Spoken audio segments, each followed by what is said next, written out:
नमस्कार दोस्तों, स्वागत है आपका लिंग पुराण में। आज हम देखेंगे पूजा से प्रसन्न हुए शिव जी के द्वारा यति निंदा का निषेध। तो आइए दोस्तों शुरू करते हैं। नंदीश्वर बोले, मुनीश्वरों की स्तुति सुनकर प्रसन्न हुए महेश्वर उनसे इस प्रकार कहने लगे, आप लोगों द्वारा स्तुति से जो मेरा कीर्तन करता है या इस स्तवन को सुनता है, हे मुनीश्वरों, वह मुझ गणपति को प्राप्त है। हे ब्राह्मणों, मैं भक्तों के लिए हितकारी तथा पुण्य वचन कहता हूँ। समस्त विश्व में जो स्त्री लिंग है वह मेरे शरीर से उत्पन्न देवी स्वरूप है, और जो पुल्लिंग है वह सब मेरा ही स्वरूप है। दोनों के बीच मेरा ही स्वरूप जानना चाहिए। हे विप्रो, इसमें संशय नहीं होना चाहिए।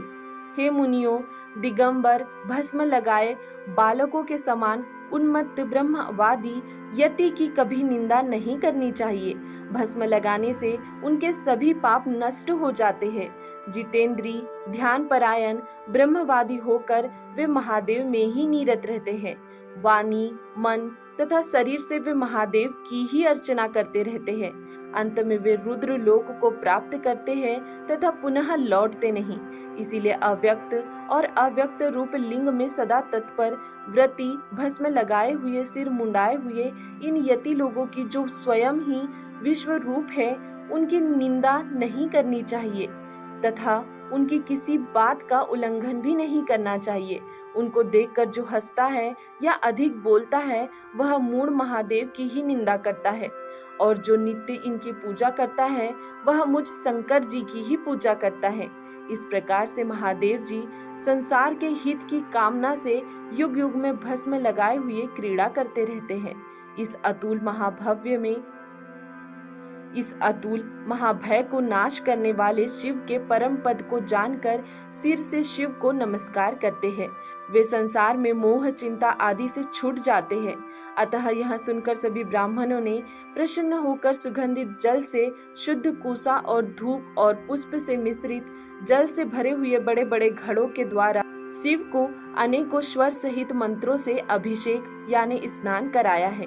हे महादेव, हे देवाधिदेव, काले मृग का चर्म धारण करने वाले, अर्धनारीश्वर सर्प का जनेऊ पहनने वाले, विचित्र कुंडल माला आभूषण धारण करने वाले, हे शंकर जी, आपको नमस्कार है।